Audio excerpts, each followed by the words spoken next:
மு.க. ஸ்டாலின் செயல் வெட்கக்கேடானது. தமிழகத்தில் எமர்ஜென்சி பிரகடனம். ஆளுநர் ரவி வெளியிட்ட பகீர் செய்தி. வணக்கம் நண்பர்களே. ஒரு மாநிலத்தின் ஆளுநர் சட்டசபைக்கு வருகிறார் என்றால் தேசிய கீதம் பாடப்பட வேண்டும் என்பது இந்திய அரசியல் மரபாகும்.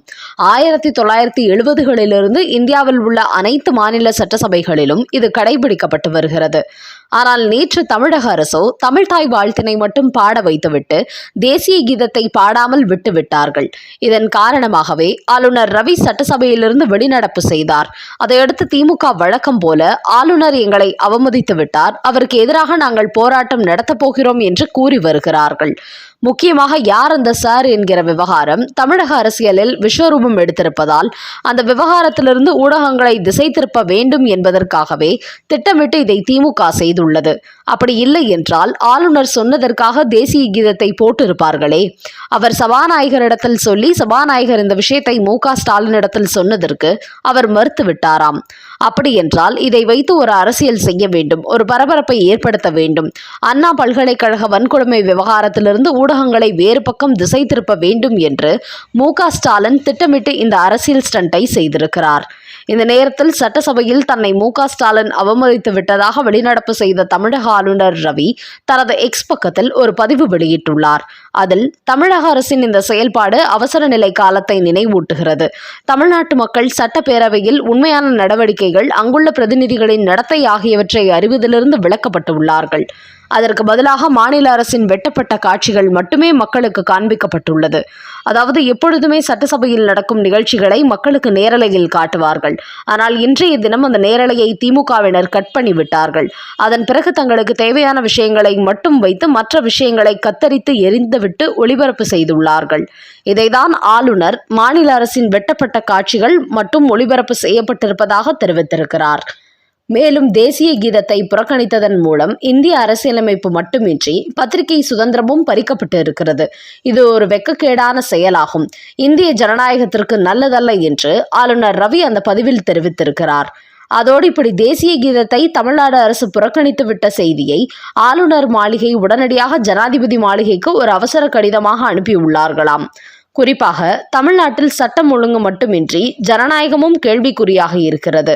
அதனால் இது குறித்து ஜனாதிபதி தகுந்த நடவடிக்கை எடுக்க வேண்டும். இதை ஆரம்பத்திலே களை எடுக்காமல் விட்டால் தமிழ்நாடு இந்தியாவுக்குள் இருக்கிறது என்பதையே மறந்து விடுவார்கள். தங்களுக்கென்று ஒரு தனி சட்டத்திட்டம் வகுத்து அதன் வழியில் பயணிக்க தொடங்கி விடுவார்கள். அதனால் இந்த விவகாரத்தில் ஜனாதிபதியும் மத்திய அரசும் உடனடியாக தலையிட்டு தமிழக அரசு மீது தகுந்த நடவடிக்கை எடுக்க வேண்டும் என்று ஆளுநர் ரவி அந்த கடிதத்தில் தெரிவித்திருப்பதாக கூறப்படுகிறது. குறிப்பாக ஆளுநர் ரவி தன்னுடைய பதிவில் அவசர காலம் என்று குறிப்பிட்டிருப்பது பல்வேறு யூகங்களை ஏற்படுத்தியுள்ளது. கடந்த சில தினங்களுக்கு முன்பு திமுக கூட்டணியில் உள்ள மார்க்சிஸ்ட் கம்யூனிஸ்ட் கட்சியின் கே. பாலகிருஷ்ணன் அண்ணா பல்கலைக்கழக மாணவி வன்கொடுமை விவகாரத்தில் அதற்கு எதிராக ஆர்ப்பாட்டம் நடத்தும் எதிர்க்கட்சிகளுக்கு தமிழக அரசு அனுமதி மறுத்து வருவதை கண்டித்து இது அவசர நிலையை பிரகடனப்படுத்தி விட்டது போல் இருக்கிறது என்று ஒரு விமர்சனத்தை முன்வைத்திருந்தார். அதே போன்று இப்போது தமிழக ஆளுநர் ரவியும் தமிழ்நாட்டில் அறிவிக்கப்படாத அவசர நிலை இருப்பது போல் தெரிகிறது என்று ஒரு கருத்து வெளியிட்டுள்ளார். ஆளுநரின் இந்த கருத்தை திமுகவும் அதன் கூட்டணி கட்சிகளும் எதிர்த்து வந்தாலும் பாஜக, அதிமுக, பாமக, நாம் தமிழர், சிபிஎம் போன்ற கட்சிகள் ஆதரவு தெரிவித்து வருகிறார்கள். கடந்த காலங்களில் ஆளுநரின் கருத்துக்களுக்கு எதிர்க்கட்சிகளும் எதிர்ப்பு தெரிவித்து வந்த நிலையில் தற்போது மாணவி விவகாரத்தில் ஆர்ப்பாட்டங்களுக்கு திமுக தடை போட்டு வருவதால் அனைத்து எதிர்க்கட்சிகளும் ஆளுநரின் கருத்துக்கு ஆதரவு தெரிவித்து வருகிறார்கள். இந்த பரபரப்பான சூழ்நிலையில் நேற்று சட்டசபையில் ஆளுநர் ரவி வெளிநடப்பு செய்ததை அடுத்து முதலமைச்சர் மு.க. ஸ்டாலின் தலைமையில் திமுகவின் அமைச்சர்களான துரைமுருகன், ஐ. பெரியசாமி, பொன்முடி, ஏவா வேலு, தங்கம் தென்னரசு, உதயநிதி உள்பட 10 அமைச்சர்கள் ஒரு அவசர ஆலோசனை நடத்தியிருக்கிறார்கள். அப்போது இப்படி ஆளுநரை புறக்கணித்ததை தொடர்ந்து அடுத்த கட்டமாக எப்படிப்பட்ட நடவடிக்கை எடுக்கலாம், இது குறித்து டெல்லிக்கு புகார் தெரிவிக்கலாமா, அப்படி தெரிவித்தால் தமிழக சட்டசபை மரபை மாற்ற வேண்டும் என்று கூறுவார்கள். ஆளுநர் சொல்வதை போன்று தமிழ்தாய் வாழ்த்து மட்டுமின்றி தேசிய கீதத்தையும் ஆரம்பத்திலேயே பாட வேண்டும் என்று கட்டளை போடுவார்கள். அதனால் இந்த விவகாரத்தை நாம் டெல்லிக்கு கொண்டு செல்ல வேண்டாம், இதை தமிழ்நாட்டில் ஆளுநருக்கு எதிரான அரசியல் ஆக்குவோம் என்று ஒரு ஆலோசனை செய்துள்ளார்களாம். குறிப்பாக தற்போது தமிழ்நாட்டில் திமுகவுக்கு எதிரான போராட்டங்கள், ஆர்ப்பாட்டங்கள் அதிகரித்துவிட்டது. அண்ணா பல்கலைக்கழக மாணவி உள்ளிட்ட தமிழ்நாட்டில் நடக்கும் பல பலாத்கார சம்பவங்களுக்கு திமுகவின் ஆட்சியின் செயல்பாடே காரணம். காவல்துறை சரிவர நடவடிக்கை எடுக்கவில்லை என்று அனைத்து எதிர்க்கட்சிகளும் குற்றம் சாட்டி வருகிறார்கள். அதனால் இதை மேலும் அதிகரிக்கவிட்டால் அது 2026 சட்டமன்ற தேர்தலிலும் எதிரொலிக்க தொடங்கிவிடும். அதனால் இனிமேலும் நாம் பொறுமை காக்கக்கூடாது. இந்த சந்தர்ப்பத்தை பயன்படுத்தி தமிழ்நாடு முழுக்க ஆளுநருக்கு எதிரான போராட்டத்தை அறிவிப்போம். கூடவே மத்திய அரசையும் சேர்த்து கொள்வோம். தமிழ்நாட்டுக்கு எந்த நிதியும் தருவதில்லை. மத்திய அரசு தமிழ்நாட்டை வஞ்சிக்கிறது என்பது போன்ற விஷயங்களை வைத்துக்கொண்டு போராட்டத்தை அறிவிப்போம் என்று கூடி பேசி உள்ளார்களாம். முக்கியமாக இந்த சூட்டோடு சூடாக தமிழ்நாடு முழுக்க போராட்டத்தை அறிவித்து விடுவோம். அதனால் தாமதித்தால் சூடு குறைந்துவிடும். குறிப்பாக வழக்கமான போராட்டங்களைப் போல் இல்லாமல் ஆளுநருக்கு எதிரான கடுமையான வார்த்தைகளை பயன்படுத்த வேண்டும். கொடும் பாவி கூட எரிக்கலாம். இப்படி செய்தால்தான் அண்ணா பல்கலைக்கழக மாணவி விஷயத்தை காணாமல் செய்ய முடியும்.